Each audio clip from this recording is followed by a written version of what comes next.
Virués Maciel. Vicerrector de Formación Integral, Universidad Anáhuac Querétaro. Licenciada Mariana Gutiérrez Lizárraga, coordinadora del programa en Liderazgo Empresarial, Genera, Universidad Anáhuac Querétaro. Maestra María Eugenia Orozco de León, presidenta de IMEF Ejecutivo Querétaro. Y su servidor, Enrique Yáñez Martínez, director de emprendimiento de IMEF Universitario Anáhuac Querétaro. Buenas tardes a todos los presentes miembros del programa y autoridades que nos acompañan. Les damos la bienvenida a nuestro encuentro virtual con un líder de acción positiva, con el programa de liderazgo empresarial Genera y el Instituto Mexicano de Ejecutivos de Finanzas, que por primera vez nos estamos uniendo para un evento en conjunto. Muchas gracias a todos por estar aquí. Luis Harvey es un empresario mexicano con genes producto de mezclas de culturas de España, el País Vasco y Escocia. En cuanto a su preparación universitaria, cuenta con una licenciatura en Economía del Instituto Tecnológico Autónomo de México, el ITAM. En la Universidad de Texas de Austin recibió un MBA en Finanzas. Pasado el tiempo, acumuló experiencia durante 28 años en el sector de banca de inversión y capital privado. Fue socio fundador, director senior de Nexus Capital y cofundador de los fondos de capital privado manejados por mismo Nexus Capital. Antes de fundar Nexus Capital, ocupó varios cargos en servicios industriales, Peñoles, operadora de bolsa, Fundlicer y Grupo Bursátil Mexicano. Su experiencia incluye diversas operaciones de capital privado y en empresas públicas, incluyendo las ofertas públicas iniciales de varias empresas mexicanas en la Bolsa Mexicana de Valores y en los mercados internacionales de capitales. Harvey es un empresario que no se conforma con dirigir una empresa, de manera que él diversifica sus conocimientos y toda su experiencia. Luis Harvey se incorporó al programa de Shark Tank de la productora de Sony Pictures, Television, Canal Sony y Claro Video. Para los emprendedores, este programa resulta una experiencia de aprendizaje. Estoy segura que muchos de aquí ya lo conocen y saben de qué trata esto de nadar con expertos tiburones, donde Luis aporta capital y experiencia en todas las inversiones. Son negocios que prometen gran futuro para todos los emprendedores. Es un vivo ejemplo de liderazgo empresarial, donde Luis, sin duda, una persona genuinamente inspiradora y un modelo a seguir para el perfil de quienes integramos el programa Genera y el IMEF Universitario. A continuación, cedo la palabra a Luis Harvey para que nos dé una introducción sobre quién es el líder detrás de este gran empresario. Adelante, Luis. Hola, buenas noches a todos. Me da mucho gusto participar con ustedes en este evento. Creo que eventos como este deberían suceder más seguido. Yo creo que es un tema de enseñanza para todos los estudiantes en las diferentes universidades. Yo creo que muchísima más gente debería hacer cosas parecidas. Para mí o sea, me gusta, se me hace divertido y muy interesante el poder platicar con jóvenes que están empezando sus carreras y que están empezando a llevar temas de emprendimiento para poder hacer negocios que ojalá sean negocios que tengan un futuro muy interesante. Entonces, a mí lo que me gusta es platicar con la gente para darle los consejos de las cosas que hemos vivido en el pasado y que a lo mejor pueden ayudar a que la gente cuando está emprendiendo negocios nuevos cometa menos errores. O si los va a cometer, porque por lo menos sepan cómo corregirlos. Lo cual es sumamente importante porque muchísimas veces los errores que cometen los emprendedores son los mismos. Y platicando con alguien que les pueda dar una guía, o sea, temprano en el desarrollo de sus negocios, seguramente pueden tener un resultado mucho más positivo y poder lograr que sus empresas florezcan y no tengan problemas y cierren, ¿no? Entonces, para mí es una belleza poder platicar con los jóvenes. Me encanta platicar con los jóvenes porque las ideas que traen, el emprendimiento que traen, la dinámica y la capacidad emprendedora que tiene la juventud en México es sumamente importante y pues hay que tratar de darles consejos y guiarlos para que puedan hacer los mejores negocios posibles en el futuro. Muchas gracias, Luis. Nos encantaría empezar a que nos platiques a qué edad fue cuando inició tu interés por este mundo de los negocios. ¿Cómo fue que inició toda tu experiencia desde ya sea tu infancia, tu juventud o en qué momento de tu vida fue cuando inició este proceso? Yo creo que desde bastante chavo, después de que acabé la maestría, empecé a trabajar, trabajé en empresas, pero ya quería yo hacer algo para mí, o sea, hacer algo en el que yo hiciera, o sea, invertir en empresas y desarrollarlas.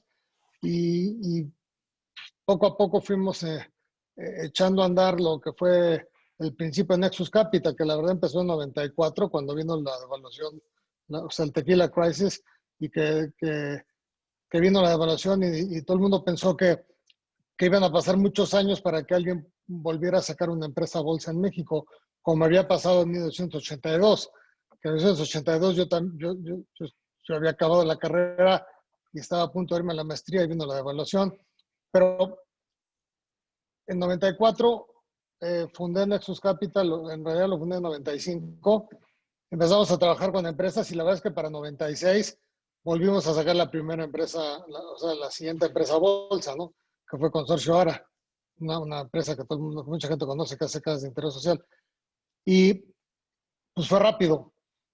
Y de ahí en adelante empezamos a seguir asesorando empresas para llegar a los mercados públicos o empezamos a asesorar empresas para conseguir capital privado, hasta que para 98 decidimos conseguir nuestro propio capital y fue cuando levantamos nuestro primer fondo de capital privado. Y pues ahí ya seguimos con todos los fondos, ¿no? Pero al final de cuentas siempre fue un tema.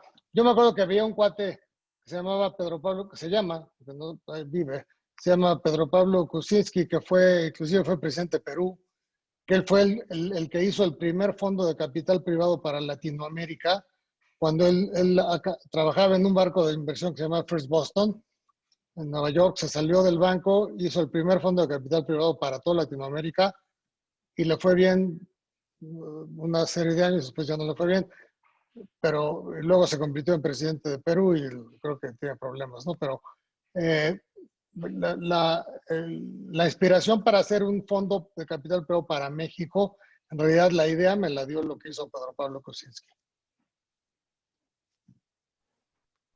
Muchas gracias. Pasamos a la siguiente pregunta. ¿Qué consideras que es lo más importante que se deba tomar en cuenta para emprender un negocio? Estar completamente preparado, entendiendo lo que quieres hacer. O sea, tienes que tener perfectamente claro la industria en la que quieres participar, el subsegmento de la industria en la que quieres participar, quién es tu competencia, qué están haciendo en cualquier otro país del mundo en una empresa como la que tú quieres hacer, porque seguramente hay alguien haciendo lo mismo. Tienes que tenerlo perfectamente identificado, perfectamente analizado, perfectamente conocido, porque lo que no quieres es tener sorpresas. Entonces tienes que tener claro la competencia, el mercado, la industria y lo que te puede afectar a tu empresa. Porque en cada empresa o en cada negocio que se nos ocurra, hay 4 o 5 variables que si juegan en tu contra, te va a ir muy mal. Tienes que saber perfectamente cuáles son esas. Y cuando sabes cuáles son las variables que te afectan muchísimo, ya sea el tipo de cambio o el costo de una materia prima o el costo del transporte, o sea, depende de la industria, tienes que tener perfectamente claro que si las cosas no van para donde tú quieres que vayan y se ponen en tu contra, tienes que tener perfectamente claro qué hacer antes de empezar el negocio, para que cuando suceda, porque eventualmente sucede, sepas qué hacer y no truenes, ¿no? No quiebres. Claro que sí, Luis. También digamos que es esa parte de la pasión de la propia persona, ¿no? O sea, saber que se va a meter en un tema pues riesgoso, digámoslo así, pero que esa pasión y ese propósito que tiene el mismo emprendedor también lo va a sacar adelante. ¿Qué puedes decirnos de eso, no? Sí, pero la pasión y todo se está a todo dar, pero la pasión y todo tiene que tener inteligencia atrás. O sea, la pasión no te lleva, no, o sea, sí, la pasión La pasión te lleva adelante a hacer las cosas, pero la inteligencia es la que te saca adelante cuando tienes problemas. Entonces, tienes que mezclar la pasión con la inteligencia y estar completamente preparado para lo que venga antes de que venga. Si estás preparado antes de que venga, vas a saber qué hacer y no te va a ir mal. Pero si no estás preparado y llegan las situaciones adversas, pues vas a tronar como truenan el 97% de las empresas nuevas que se crean. Excelente respuesta. Gracias. Luis, tengo yo aquí otra pregunta, creo que es bastante interesante. Sabemos que estás muy adentrado en todo el tema de las inversiones y nos platicas sobre cómo tenemos que estar muy alertas y estar preparados, ¿no? Para este tipo de temas. La pregunta aquí es, ¿has realizado una inversión que llegaba a ser, que se veía que era de alto riesgo? ¿Y cómo fue tu experiencia? ¿Cómo fue que tú llevaste a cabo el decidir si entras en esta inversión que tiene un alto riesgo o cómo fue? A ver, en cualquier inversión que hagas va a ser riesgo, ¿no? Todas. Unas más, unas menos, pero al final de cuentas todo depende de las circunstancias y las circunstancias de un año al otro pueden cambiar radicalmente, particularmente en un país como México al que le afecta tanto la política, ¿no? Si estuviéramos hablando de una economía desarrollada como Japón, como Estados Unidos, como Alemania, la política no importa mucho porque todo se mantiene bien, no importa lo que pasa en la política. Pero en nuestros países, en Latinoamérica, la política influye durísimo. Entonces, una inversión que hoy parece ser muy buena, cambian los políticos y cambian las políticas del país y todo puede ser muy malo. Entonces, al final del día, una vez más, tienes que estar preparado a que todas las circunstancias puedan cambiar y que lo que tú pensabas que iba a ser no es. Entonces tienes que estar preparado para que, si eso sucede, ¿qué hacer para que no quiebres, no? Pero eso no quiere decir que no vayas a perder, o sea, que siempre vas a ganar, ¿no? Pues eso no pasa, digo, todos perdemos, ¿no? Eventualmente todos perdemos, el chiste es ganar más veces de las que pierdes, ¿no? Y con eso ya estás bien. Pero desgraciadamente en nuestros países el tema político nos afecta muchísimo. Super, Luis. Ahorita todos los alumnos vienen siendo alumnos de universidad, de distintos semestres, de distintas carreras. Entonces, ahorita los alumnos tienen como muchas ganas de seguir aprendiendo y seguir sabiendo toda la información que puedan ellos recopilar sobre el tema de inversiones. Ellos a esta edad, ¿tú qué les recomendarías? ¿Cómo podrían empezar a invertir? ¿O cuál sería la forma correcta en esta etapa? Lo primero que tienen que hacer es prepararse, analizar. Si tienen una idea de un negocio, tienen que ver la competencia que hay en todo el mundo. Tener perfectamente analizado quiénes son los jugadores de la industria, cuáles son las tendencias, cuáles son las tecnologías. O sea, todo el ambiente alrededor del negocio que quieran hacer, tienen que entenderlo, prepararse, estudiar, tenerlo súper entendido antes de invertir un centavo. Y el día que inviertan un centavo es porque ya entendieron todo lo que está pasando y son expertos en la industria. Porque luego lo que pasa con mucha gente que se meten como el borras, ¿sí? No saben ni qué está pasando y pues por eso les va mal y pierden. Entonces, invertir tiempo en estudiar, en prepararse, en entender, en conocer, en comparar, es gratis. Es lo primero que tienen que hacer. Y ya después gasten dinero en invertir en los negocios, pero entendiendo perfectamente lo que van a hacer. Es lo más importante de todo. Y eso te permite que si fallas y te fue mal, pues invertiste muy poco. Entonces, para la siguiente vez que lo hagas, pues vas a tener dinero para hacerlo, porque tampoco vas a gastar un dineral en tratar de hacer una cosa y que te vaya mal. O sea, lo vas a invertir en entender, estudiar, ver, y ojalá te vaya bien. Pero no vas a invertir tanto metiéndote a poner dinero sin entender el negocio, ¿no? Es clave y eso es sumamente importante y mucha gente no lo entiende. Gracias, Luis. Oye, pues ahora que estamos viviendo toda esta contingencia, las crisis, todo lo que está pasando en el mundo hoy en día, quisiera saber, ¿cómo ves tú México en la actualidad? O sea, ¿cómo describes a México en este momento? ¿Qué oportunidades crees que existan en México? ¿Qué oportunidades tienen los emprendedores hoy en día con este con esta situación actual. Pues, ¿qué nos puedes comentar sobre esto?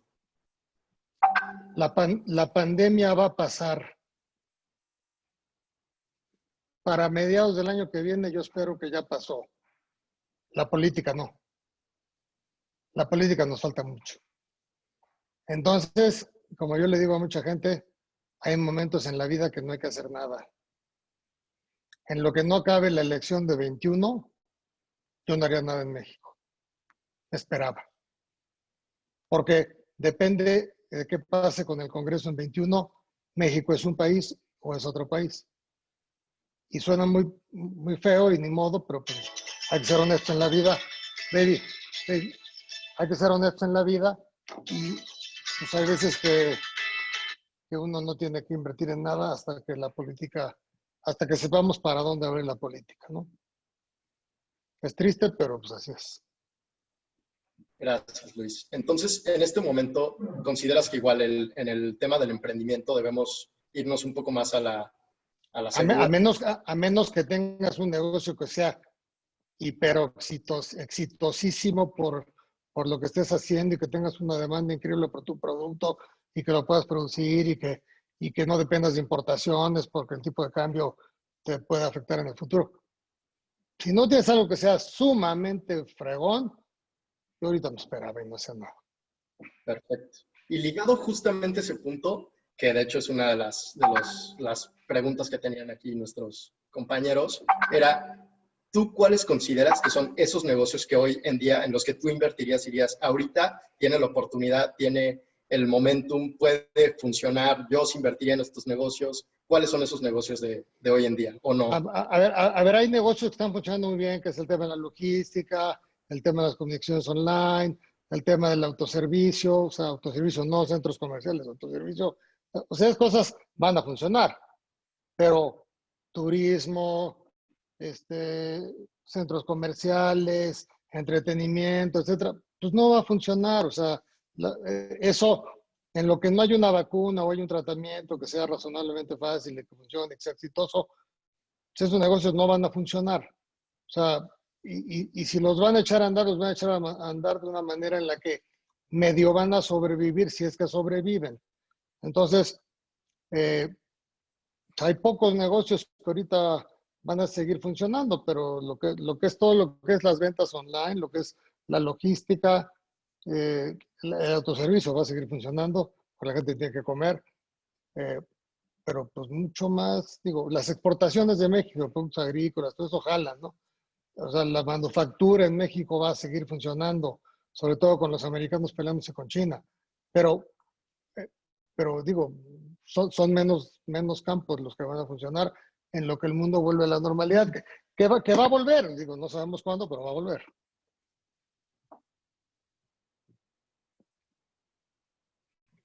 Súper, muchas gracias, Luis. Me gustaría en este momento hacer algo diferente. Sé que normalmente siempre pasamos todas las preguntas al final, pero me gustaría igual como para despertar el público y poder hacer esto un poco más dinámico, invitar ahorita a Mariana González, que acaba de darnos una pregunta en el chat. Mariana, si gustas prender el micrófono y hacer tu pregunta. Sí, claro. Hola Luis, buenas tardes. Hola. Yo te quería preguntar, ¿cuáles crees que son los retos para los nuevos empresarios mexicanos que pues están emprendiendo o en medio de la pandemia o poquito antes de haber empezado esta pandemia? A ver, yo creo que los retos son los de siempre, ¿no? Si vas a echar a dar un negocio nuevo, pues tienes que tratar de cumplir con un requerimiento que haya de los consumidores. Tienes que dar un producto o un servicio que la gente quiera. Y si tu producto puede ser el único al mercado, que es muy difícil, pero si puede ser, lo vas a hacer. Si vas a hacer una cosa que muchos otros hacen, no te va a ir bien, porque la competencia te va a matar, ¿no? Por otro lado, el reto más importante que yo creo que en México es un problema súper complicado y que no lo hemos podido resolver, es que los emprendedores de todos los niveles tienen que hablar inglés. Y tienen que hablar inglés muy bien. Si no hablan inglés bien, no van a poder competir. Entonces, yo creo que el sistema educativo en México nos falta eso. a nivel universitario, etcétera, en México, por lo menos en los privados, eso funciona bien. Pero hay una bola de lugares y de universidades en México donde eso no funciona bien. Y hay un montón de lugares donde las preparatorias y las secundarias y las primarias no funciona el inglés. Pues el inglés debería ser algo obligatorio en el país para poder competir. Si tú vas a Asia, te hablan en inglés. Si tú vas a Europa, te hablan en inglés. O sea, a donde vayas, te hablan en inglés. Entonces, el mundo funciona en inglés y tu competencia, la gente no se da cuenta, pero la competencia que tienes en tu negocio no es la que tienes en tu país, es la de todo el mundo. Y tienes que poder entender qué están haciendo los demás en todo el mundo. Y eso lo va a hacer en inglés, no lo va a hacer en español.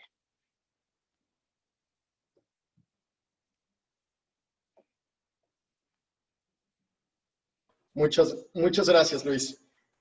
Pues fíjate que en este momento justamente, o sea, están tocando mucho este tema porque pues yo siento que vivimos en un momento como de, o sea, de incertidumbre, pero a la vez de oportunidad, como es esta crisis.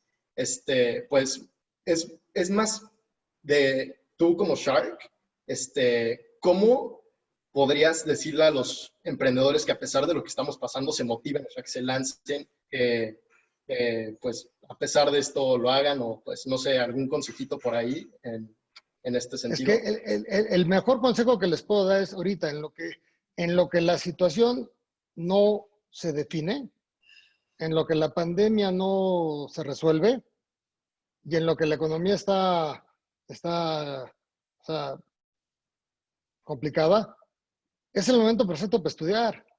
Es el momento perfecto para estudiar y es el momento para planear, para que en cuanto las cosas mejoren, tener lo que quieres hacer, tenerlo perfecto, planeado, estructurado, y en cuanto las cosas mejoren, lo lanzas.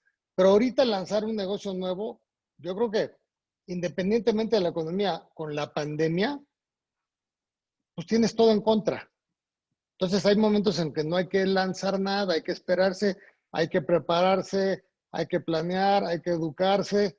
Y cuando las cosas llegan a su nivel, cuando las cosas llegan, cuando la calma regrese, en ese momento lanzas lo que quieras. Pero si ahorita lanzas un negocio, la probabilidad de que te vaya muy, a menos que sea un negocio increíble, la probabilidad de que no te vaya bien es altísima. Entonces, ahorita yo creo que hay que esperarse un poco, ¿no? Hay que esperarse a madurar tu negocio, a madurar tu idea, a que las cosas estén jalando y después de eso, pues ya echas a andar el negocio que quieres hacer con una economía normalizada, ¿no? Muchas gracias, Luis. Y nos platicabas de cómo fue cuando iniciaste con Nexus Capital. Nos gustaría que nos platiques, ejemplo, ¿tú qué consejo te darías a ti mismo hace algunos años? ¿Cuál crees tú que fue como el punto clave por el cual tú llegaste a donde estás ahora? Mira, yo creo que al final de cuentas, en mi caso en particular, para yo poder levantar dinero para poder hacerlo para los fondos de capital que eché a andar, pues tenía que conocer a la gente que tenía el dinero. Y la gente que tenía el dinero tenía que confiar en mí. Para hacer eso, pues había que trabajar en el lugar donde estuvieras levantando dinero y dándole resultado a inversionistas. Digo, yo trabajaba para terceros, pero tenía que dar resultados. Cuando das resultados y demuestras que tienes lo que los gringos dicen el track record para mostrarlo, en ese momento ya puedes ir a buscar capital de terceros para algo que tú quieres hacer. Entonces, como todo en la vida, tienes que demostrar que lo que quieres hacer ya lo hiciste de alguna manera para que la gente te tenga confianza.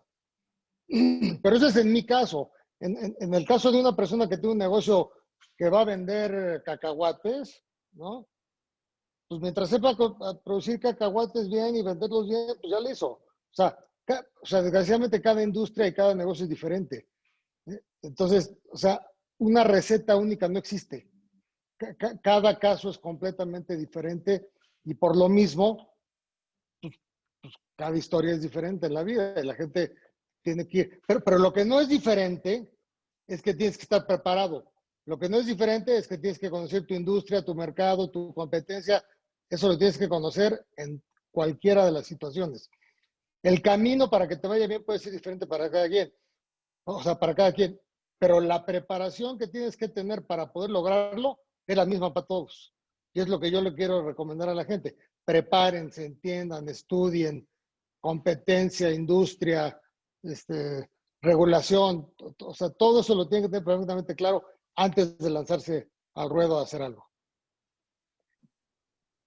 Muchísimas gracias por tus consejos, Luis. Creo que todos tenemos que entender que justo es el punto que nos está diciendo Luis, el cómo al final es la realidad dentro del mundo del emprendimiento. No es cualquier cosa, no es algo que de un día para otro dices hoy voy a emprender, sino uno se tiene que preparar para estar listo y seguir estudiando, seguir preparándonos y no nomás lanzarnos al vacío. Obvio, sí la motivación, pero siempre tener muy bien preparada la estructura, el modelo de negocio y todo para las inversiones. Y bueno, Luis, ahora sí cambiando un poco el tema, nos gustaría que nos platiques sobre tu experiencia dentro de Shark Tank, desde la experiencia del momento en el que te invitaron a formar parte del programa, ¿cómo fue tu vida? Si llegó a haber algún cambio, me imagino que el tener que ya estar detrás de un reality, toda la experiencia. Nos gustaría que nos platiques cómo ha sido ser tiburón de Shark Tank. Es una experiencia muy, muy divertida, porque la verdad es que a mí me gusta mucho el programa porque yo creo que en la televisión entretiene, ¿no? Pero yo creo que hay muy pocos programas en la televisión que te educan y además te entretienen. Y mira que yo lo he buscado, ¿no? Y si encuentras, te vas a National Geographic, y te vas a no sé qué, etcétera. Pero son muy pocos los programas en los que la gente puede tener un aprendizaje de algo. Y Shark Tank, yo creo que a la gente, a los que quieren emprender, pues para empezar, les enseña cómo presentar un negocio para conseguir dinero. Y eventualmente todo el mundo va a necesitar dinero para un negocio porque a nadie le alcanza su dinero. Normalmente a nadie le alcanza su dinero para echar a andar un negocio. Entonces tienen que conseguir financiamiento externo. Entonces yo creo que a la gente le dan una buena idea de lo que tiene que hacer, cómo se tiene que preparar y cómo tiene que vender su negocio para poder levantar capital, ¿no? Para el tema de Shark Tank, la verdad es que es muy divertido porque la gente piensa que nosotros vimos los proyectos antes, nunca los hemos visto, la verdad. Cuando llegan al programa, es la primera vez que los vemos, ¿no? Y en el programa sí, te tarda 10 minutos cada presentación, pero cuando se graba el programa, pues normalmente, o sea, la gente tarda entre 30 y 40 minutos en presentarte la idea o el negocio, y si la cosa no nos interesa, pues va a durar 45 minutos la plática, pero si nos interesa, pues va a durar hora y media, ¿no? Y de esa hora y media de un proyecto que nos interesa, los editores de Sony pues, lo ponen en 8 minutos, ¿no? O sea, graban ellos, ¿no? Pero lo que sí es cierto es que nunca hemos visto a los cuates que llegan a presentarnos un negocio y luego lo que acaba pasando es que de lo que nos comprometemos a invertir, como el 30% acaba sucediendo. Y no es diferente al mundo de la vida real en los negocios, ¿eh? Porque de lo que te dijeron en el programa, pues una buena cosa que te dijeron o no eran ciertas, o eran medio ciertas, o no funcionaban, que si tienen patente, que si son dueños de la empresa, que si no sé qué. Entonces, muchas cosas o sea, no son como te lo decía, ¿no? O luego ya es que un emprendedor le dices, oye, ¿sabes qué? Está bien, yo te voy a poner dinero, pero ya estás dado de alta en Hacienda. Y dice, no, ¿cómo Hacienda? ¿Cómo que Hacienda? Sí, es que tienes que estar dado de Hacienda y vas a pagar impuestos. Entonces dice, no, espérame, ¿cómo que voy a pagar impuestos? Pues no, entonces ya se acabó el deal, ¿no? O sea, pasa mucho, ¿no?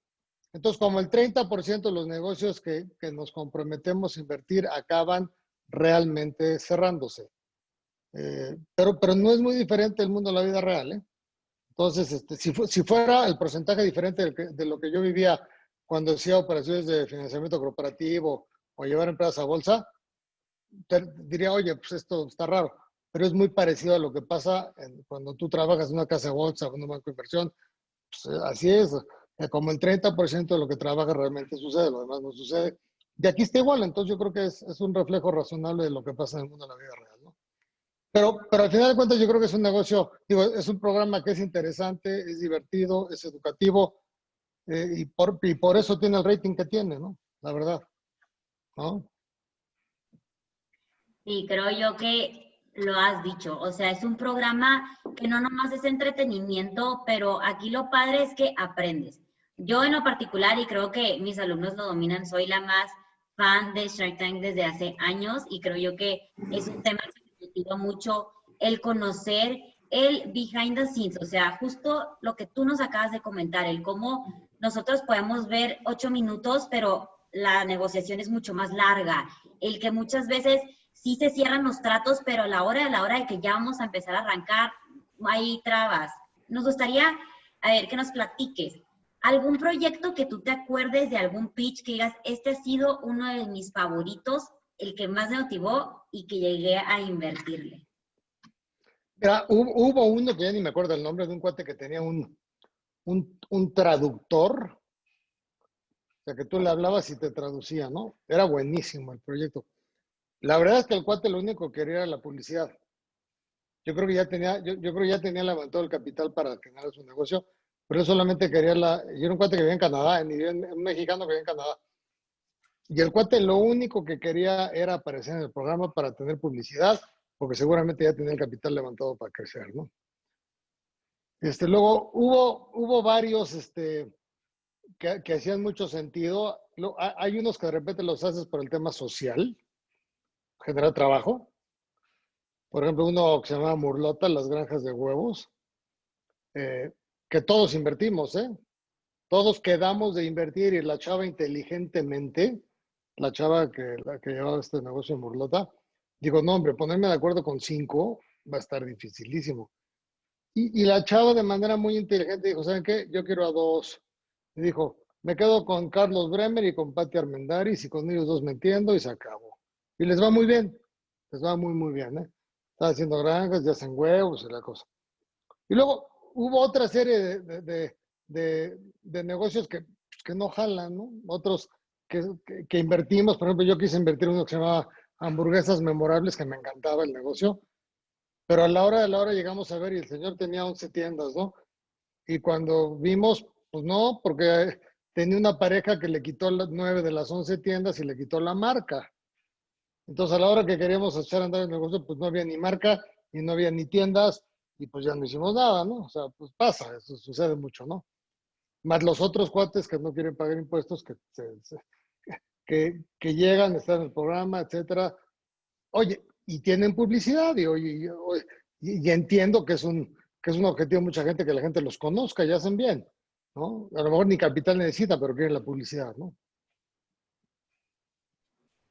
Gracias, Luis. Yo también quiero hablar un poco más sobre esta parte de los grandes negocios y cuáles han sido algunos que tú has visto en el programa, o sea, porque la verdad yo creo que aquí todos nos encantan y pues más que nada saber cuál ha sido uno que digas, ese está muy bueno y al final como que por alguna razón no decides invertir y por qué no decidiste invertir y si te arrepentiste después de eso o no.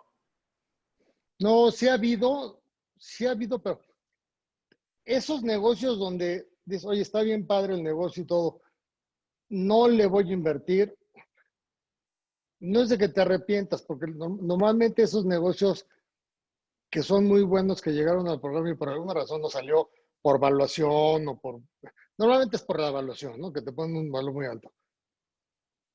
La mayoría de esos casos yo creo que la gente ya tiene una opción alternativa de capital y lo que buscan es la publicidad para que los conozcan. Entonces, pues tampoco te arrepientes porque sabes que a la gente le va a ir bien y tú lo que quieres en este rollo es que a la gente le vaya bien, que los negocios salgan adelante contigo, sin ti, como sea, pero que los negocios salgan, ¿no?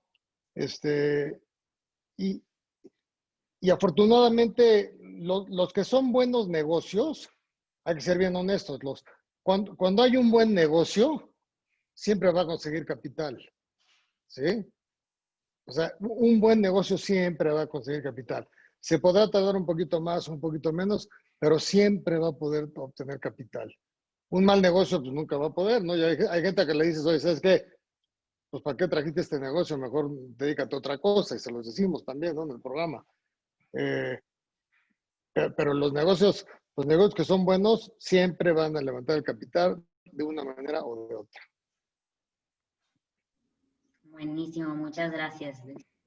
Me gustaría en este momento pasarle la palabra e invitar a Miguel Amador a hacer una pregunta, ya que su pregunta al parecer está muy relacionada con lo que ya estamos platicando sobre Shark Tank. Vas, Miguel. Hola Luis, ¿qué tal? Muchísimas gracias por tus consejos. La verdad, yo igual veo Shark Tank desde que empezó. Y mi pregunta es, en tu participación en Shark Tank, ¿cuál fue el producto que hayas invertido y que actualmente esté teniendo éxito? Mira, de los proyectos que hicimos nosotros, la mayoría de los productos salieron adelante, pero en los que yo entré, ninguno fue ninguna maravilla. Hubiera sido bueno entrar a Morlota, pero yo creo que jala muy bien. Los demás, ahí están las empresas, van, pero no son home runs como dicen los gringos, ¿no? Sí ha habido otros que invirtieron, otros de mis compañeros en el programa, que les ha ido muy, muy bien. Pero al final del día lo que tú quieres es desarrollar empresas, ¿no? Que las empresas vayan jalando y poco a poco vas viendo cómo van desarrollándose. Ahora, algunos de estos productos o proyectos que vimos, pues también les afectó muchísimo la pandemia, ¿eh? Y muchos se metieron en problemas súper serios, desgraciadamente. Vamos a ver cuando acabe la pandemia si pueden salir adelante, ¿no? Pero digo, desgraciadamente, a mí había uno que me encantaba y pues que ya no salió, que era el de los palillos desechables, o sea, biodegradables. ¿Cómo se llamaba? Ahí tengo el nombre, pero ya estaba todo listo y todo, y empezó la pandemia y pues los restaurantes cerraron. Y era un producto para restaurantes, ¿no? Y a mí me encanta. Yo creo que ese proyecto se va a echar a andar otra vez cuando el mundo vuelva a la normalidad. Yo creo que ese proyecto va a jalar otra vez, porque era un producto muy relacionado con publicidad, en palillos que se usan en los restaurantes y que son palillos desechables porque es un plástico que se degrada rapidísimo, ¿no? Ese me gusta mucho y ojalá lo podamos echar a andar acabando la pandemia. Muchas gracias. Muy bien. Pues le cedemos la palabra a Alejandro Ayala, que también tiene una pregunta relacionada a esto que la verdad yo considero muy interesante. Alejandro, no sé si quieras prender tu micrófono y decirla tú.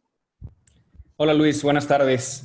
Mi pregunta Claro. un poquito enfocada a cómo pueden los jóvenes fuera del Shark Tank, fuera del programa, llegar a inversionistas como ustedes. O sea, ¿cómo podemos hacer nosotros para que nuestras ideas, para que nuestros proyectos lleguen más fácilmente a ustedes y que no fuera por el programa? Yo creo que siempre nos pueden contactar directamente, pero no solo a nosotros, hay muchísima gente que invierte, ¿eh? Hay entidades del el Fondo Nacional de Emprendedores, puedes ir a Nacional Financiera, puedes ir a cualquier banco, en cualquier banco tienen sus departamentos que ven inversiones de capital, eh, puedes ir al Fondo de Fondos en México, que se dedican a invertir en capital en empresas. Eh, yo creo que hay mil maneras. Y otra cosa que yo creo que pueden hacer, la mayoría de la gente que tenga un proyecto que haga sentido, si tú te vas con un auditor o con un contador o con un abogado, ellos van a tener gente, van a conocer, o sea, van a saber cómo llegar a inversionistas para acercártelos para tu proyecto, ¿no? Porque al final de cuentas ellos conocen tu negocio, o sea, abogados y contadores conocen tu negocio, conocen tus estados financieros y van a poder acercarse a inversionistas de una manera o de otra para traértelos y que haga sentido, ¿no? Entonces es la manera que yo le haría para levantar capital. Gracias. Muchas gracias. Ok, podemos pasar ahorita la palabra a Wences. Wences, si gustas prender tu micrófono.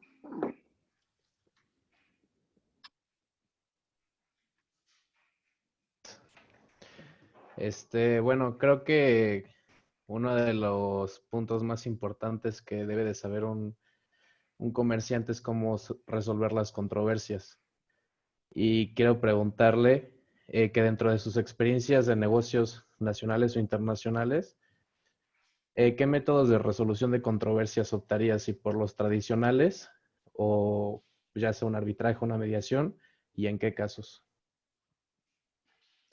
Mira, yo prefiero no llegar a la controversia. Prefiero tener en los contratos establecidos mecanismos para resolverlas sin tener que llegar a controversia. Porque si llega a controversia ya perdieron todos. Si involucras abogados, si involucras todo eso, ya no va a funcionar. Van a ganar otros. No los empresarios, el que va a ganar dinero son los abogados. Entonces yo prefiero, en los contratos de asociación, prefiero poner un montón de reglas que te definan diferentes situaciones y qué pasa y cómo se resuelve en los contratos de entrada para que no haya que tener, no haya subjetividad en las interpretaciones. Prefiero que esté completamente definido cómo se resuelven los problemas en los contratos de asociación desde el principio. Entiendo que no vas a poder cumplir todos los escenarios, pero los más importantes seguramente los puedes cumplir, los puedes prever. Y si los más importantes los puedes prever y los tienes perfectamente detallados en tus contratos de asociación, pues tu probabilidad de tener controversias legales se reduce dramáticamente, y lo cual hará la vida mucho más fácil para todos, ¿no? Eso no te exime de que de repente, pues sí, tengas controversias que nunca se previeron. Sí, eso pasa.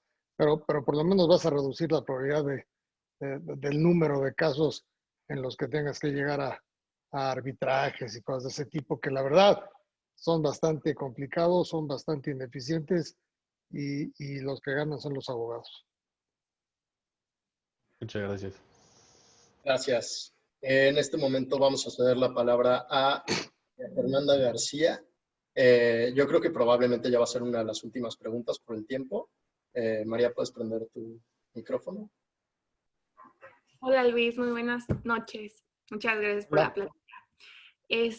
Bueno, mi pregunta es, ¿en qué circunstancias crees necesario buscar un socio y qué recomendaciones nos darías para tratar con ellos? Mira, yo creo que en casi cualquier negocio, el dinero familiar no alcanza, porque en los negocios requieren capital por dos razones. O porque te va muy bien y lo tienes que hacer crecer, o porque te va muy mal y tienes que cubrir pérdidas. Cuando el negocio es mediocre no vas a requerir capital, ¿no? Pero cuando te va muy bien y estás jalando y está funcionando y necesitas invertir, pues normalmente la lana familiar no te va a alcanzar. Entonces vas a tener que buscar socios. Y a la hora de buscar socios, pues uno no se asocia con empresas, se asocia con personas. Entonces tienes que hacer, para empezar, que la persona con la que te vas a asociar traiga algo más que capital. Porque si lo que quieres es capital, siempre te vas a conseguir a alguien que te ponga dinero si tu negocio es bueno. Pero lo que quieres es un socio que te ayude a que tu negocio sea mejor. Y lo que quieres buscar es un socio que tenga experiencia para ayudarte en lo que tú no eres bueno, ¿sí? Si no eres bueno para vender, o si no eres bueno para administrar, o si no eres bueno para producir, pues tráete a alguien que sea bueno para eso, ¿sí? Pero tráete gente que te ayude a hacer que tu negocio crezca, y gente que tienes que ver que sean completamente honestos, tienes que ver que tiene que ser gente que piense como tú, porque acuérdate que asociarte es como el matrimonio, ¿no? Lo que no quieres es divorciarte. Y si te vas a divorciar, una vez más, todo el mundo va a perder. Entonces, tienes que tratar de que el escoger a tus socios sea algo perfectamente bien analizado, que traigan un valor agregado aparte del dinero, y que sean gente que tenga los mismos principios y valores que tú tienes para que las cosas funcionen. Muy bien, muchísimas gracias. Luis, aquí tenemos una pregunta del alumno Sebastián Arriaga. La pregunta, creo yo que seguro la respuesta sería muy larga, pero bueno, vamos Sebastián, hazla y vemos qué nos puede comentar Luis. ¿Qué tal, Luis? Sí, pues yo creo que es algo que vemos mucho en el programa. Siempre dicen que las empresas están muy mal evaluadas, está muy alta la evaluación, entonces quería saber cuál era la manera correcta de evaluar una empresa. Mira, yo creo que, y yo lo he platicado con la gente de la producción de Shark Tank, y con la gente de Sony, yo creo que les tienen que poner un asesor que les diga, que los guíe un poco en la evaluación. Porque sí, llegan, o sea, hay muchos proyectos que no se acaban haciendo en Shark Tank porque la evaluación es muy alta. Y yo creo que es un tema de que la gente, los emprendedores no tienen experiencia en cómo evaluar una empresa y cómo analizarla para poder llegar con una propuesta de valor. Entonces yo creo que la gente de la producción de Sony tiene que contratar a alguien que guíe a las empresas para llegar con una evaluación razonable, ¿no? ¿Cómo se evalúa una empresa? Pues hay 20,000 maneras, ¿no? Pero normalmente lo que tú haces es ver, para cada empresa, hay empresas que cotizan en mercados públicos en el mundo que hacen lo mismo. Sí hay, siempre hay. Y tienen múltiplos. Entonces tú agarras el múltiplo de una empresa que está en la bolsa de México, en la de Nueva York, en la de Francia, en la de donde sea, y el múltiplo de una empresa pública. Si la empresa pública cotiza 10 veces utilidad de operación, por decir algo, y ya está en bolsa, entonces una empresa privada va a cotizar con un descuento fuerte, ¿no? ¿Qué quieres? ¿40% de descuento, 30% de descuento, algo así? Luego, hay industrias en particular donde las empresas se evalúan de manera diferente. Si yo te digo, por ejemplo, una empresa que vende refrescos de Coca-Cola, pues las empresas que venden Coca-Cola o Pepsi o refrescos se evalúan en X dólares por caja de producción de refresco. ¿Sí? Las empresas que hacen vivienda en X pesos por casa vendida. O sea, cada industria tiene sus métricas. ¿Sí? Y luego siempre puedes utilizar las evaluaciones por flujos descontados, haciendo proyecciones a futuro, descontándolas en valor presente y llegando a un valor. Entonces, lo que acabas haciendo es que para evaluar cualquier empresa que veas, tratas de buscar 3 o 4 o 5 metodologías diferentes de evaluación, las aplicas y si las diferentes metodologías te convergen más o menos a un valor parecido, pues te da una idea de que estás bien. Si están completamente disparatadas, pues tienes problemas y vas a tener que meterle una subjetividad más grande a la evaluación. Pero bueno, pero hay o sea, ¿cómo evaluarlo? Pues siempre hay manera, ¿no? Pero sí, a la gente que llega al programa con sus evaluaciones, de repente te están mandando la empresa a 100 años de utilidades, pues nunca le vas a entrar, o a 50 años de utilidades, pues no va a pasar. Entonces, la gente tiene que moderar sus expectativas de evaluación, ¿no? Gracias. Luis, creo que, como lo acabas de decir, muchas veces, y los que vemos mucho el programa nos damos cuenta, la evaluación es como lo más importante, lo primerito que afecta cuando presentan el proyecto. Me gustaría saber, yo sé que tú no puedes hacerlo cuando estás dentro del programa, como el platicar antes con los emprendedores y aconsejarlos, ¿no? Pero si tú tuvieras la oportunidad de tener a un emprendedor que apenas va a aparecer en el programa y apenas se va a acercar a ustedes a vender un proyecto, ¿tú qué tips les dieras en específico? ¿Qué consejos les dirías antes de ir a lanzarse y pedir su inversión y su inversionista, y también que quieran empezar a vender su proyecto? ¿Qué consejos les darías en específico? Que hablen con un banquero de inversión que les dé una guía de cómo evaluar su empresa. O sea, o sea, no tienen que hacer un superanálisis, que les den más o menos los múltiplos a los que cotizan empresas parecidas, es lo único que tienen que hacer. O lo pueden ver en Bloomberg, ¿eh? O sea, pueden ver múltiplos de empresas parecidas, lo pueden ver en el mercado, ahí sale. A eso con la información histórica te dicen a cuánto cotizan. No con la proyectada, pero con la histórica la conoce todo el mundo. Y te puede dar una idea de cómo están cotizando en múltiplos. Eso te va a decir si estás en un rango de valor razonable o si estás loco o si estás regalado, porque hay gente, nos han llegado también casos que llega gente con unas evaluaciones ridículamente baratas, ¿no? Nosotros hemos tenido en el programa gente que ha llegado con unas evaluaciones tan baratas que les hemos pagado más, ¿sí? Porque era muy barato. Pero digo, eso es muy poco común.